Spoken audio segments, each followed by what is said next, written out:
এক বনে বাস করত এক টোনা আর এক টুনি। শীতকাল চলে এসেছে, সবাই পিঠা বানিয়ে খাচ্ছে। তাই টোনারও মন চাইল পিঠা খেতে।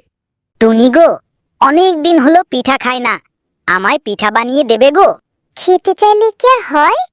পিঠা বানাতে কত কিছু লাগে, সেগুলো পাবো কোথায়? ও, তুমি চিন্তা করো না, সব ব্যবস্থা আমি করব। তুমি শুধু পিঠা বানানোর আয়োজন করো। এই বলে টোনা রওনা দিল বাজারের দিকে। প্রথমে গেল লবণের দোকানিতে। ও দোকানি, কত পথ হেঁটে এসেছি, একটু বসতে দাও তো। আরে টোনা, বসো না ওই লবণের বস্তার উপর। যেই না দোকানি কথাটা বলল, টোনা তো দস্তার উপর বসে সেটাই নিয়ে দৌড় দিল। তারপর গেল এক কৃষকের বাড়ি। দেখলো কৃষকের বউ রান্না করছে চুলায়। টোনা চুপ করে বসে থাকলো। তারপর সুযোগ বুঝে চুলাটাই নিয়ে ওড়াল। সব কিছু জোগাড় করে টুনির কাছে দিয়ে টোনা এবার গেল জঙ্গলে কাঠ আনতে। গিয়ে দেখে কত মরা গাছের ডাল। দেখে তো টোনা মহা খুশি। এ ডাল ভাঙে করকর, ও ডাল ভাঙে মরমর, সে ডাল ভাঙে চরচর। কিন্তু হলো কি, ডাল ভাঙার শব্দ পেয়ে বাঘ মামা এসে হাজির। হালুম, আমার জঙ্গলে কে রে? কে ডাল ভাঙে? তার ঘাড় মোটকাই যদি, তবেই না আমার শান্তি।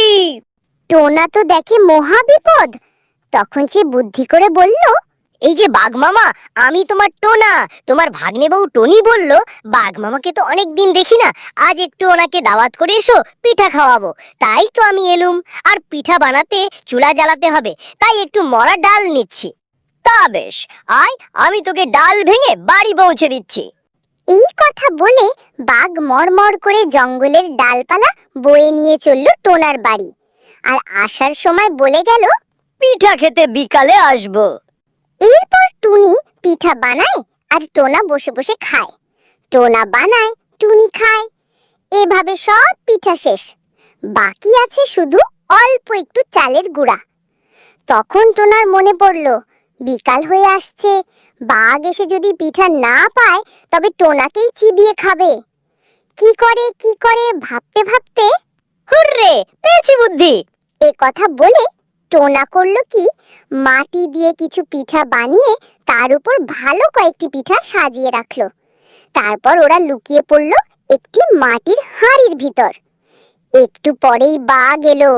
কই রে টোনা টুনি? কিন্তু টোনা টুনি তো সাড়া দেয় না। ডাকাডাকি করে না পেয়ে বাঘ ধরে ঢুকে দেখে পিঠা সাজানো আছে। বাহ বাহ, কি মজার পিঠা! বলে বাঘ খাওয়া শুরু করলো। দুটা পিঠা খেয়ে আর একটা মুখে পুরে কামড় দিল। অমনি মাটির দলা বের হলো পিঠের ভিতর থেকে। এ কি! এরপর বাঘ যেই পিঠাই মুখে দেয় সবই শুধু মাটি। তা দেখে রেগে মেগে বাঘ হুঙ্কার দিয়ে উঠলো, কি রে টোনা টুনি, আমার সঙ্গে প্রতারণা? আজ তোদের একদিন কি আমার একদিন, আজ তোদের খাবই। হালুম! বাঘের কথা শুনে টোনাটুনি তো হাড়ির ভিতর কাঁপছে, আর বাঘ ওদের সারা বাড়ি খুঁজে ফিরছে। ঠিক তখন টুনি দিল এক বিশাল হাঁচি। হাঁচু! সেই শব্দে মাটির হাঁড়ি গেল ফেটে। আর হাঁড়ি ফাটার শব্দ শুনে ভয় পেয়ে বোকা বাঘ দিল ভোঁ দৌড়। সেই যে বাঘ পালালো, আর টোনাটুনির বাড়ির ধারে কাছেও আসলো না। টোনাটুনিও মনের সুখে দিন কাটাতে লাগলো।